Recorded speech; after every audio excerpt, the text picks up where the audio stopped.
Albert Kahn was born on March 21, 1869 and passed away on December 8, 1942. Albert Kahn was an American industrial architect. He was known for designing the construction of Detroit skyscrapers and office buildings, as well as mansions in the city suburbs. Kahn led an organization of hundreds of architect associates, and in 1937, he designed 19% of all architect-designed industrial factories in the U.S. Under a unique contract in 1929, Kahn established a design and training office in Moscow, sending 25 staff there to train Soviet architects and engineers and to design hundreds of industrial buildings under their first 5-year plan. On May 8, 1929, through an agreement signed with Kahn by Saul G. Brunn, president of Amtorg, the Soviet government contracted Albert Kahn Associates to help design the Stalingrad tractor plant, the first tractor plant in the USSR. On January 9, 1930, a second contract with Kahn was signed for his firm to become consulting architects for all industrial construction in the Soviet Union. Kahn was reluctant to take the dream job.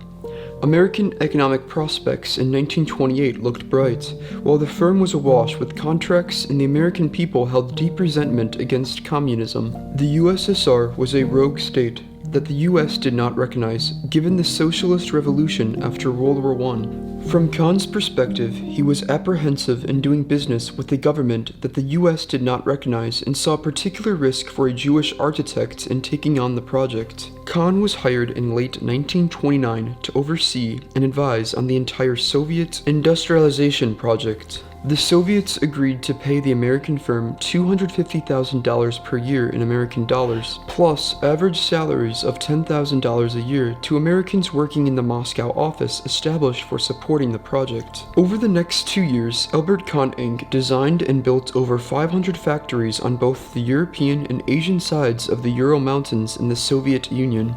Almost single-handedly, the Detroit firm created the industrial backbone of the new Soviet state, including 3 colossal tractor factories. By the late 1930s, all of that productive capacity switched over to wartime production and would play an indispensable role in the Soviets' ability to hold off the 1941 through 1944 Nazi invasions.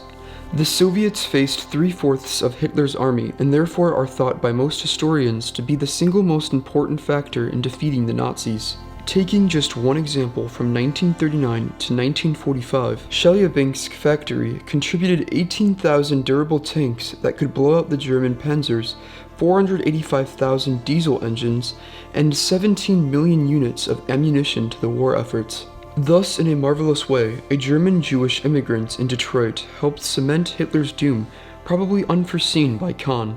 It is fair to say or speculate that without the needed wartime production by the Soviets using Kahn's factories, a Russian victory may not have happened. It appears Joseph Stalin never trusted Hitler, despite a signed pledge of non-aggression, and switched over to wartime production from tractor production in the late 1930s. Hitler attacked the Russians in May of 1941. If the Russians were completely conquered by Hitler, given the absence of those factories, it is fair to say whether the Allies could have pulled out a win as more of Hitler's forces could have been deployed toward the war effort on the Western Front, including the Normandy invasion. From a speculative nature, this is a fair assumption, but we'll never know.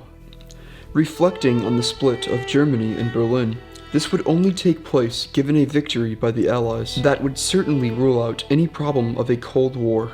But what if Russia was defeated, and it was the US, England, and France who dealt the decisive blow to Nazi Germany?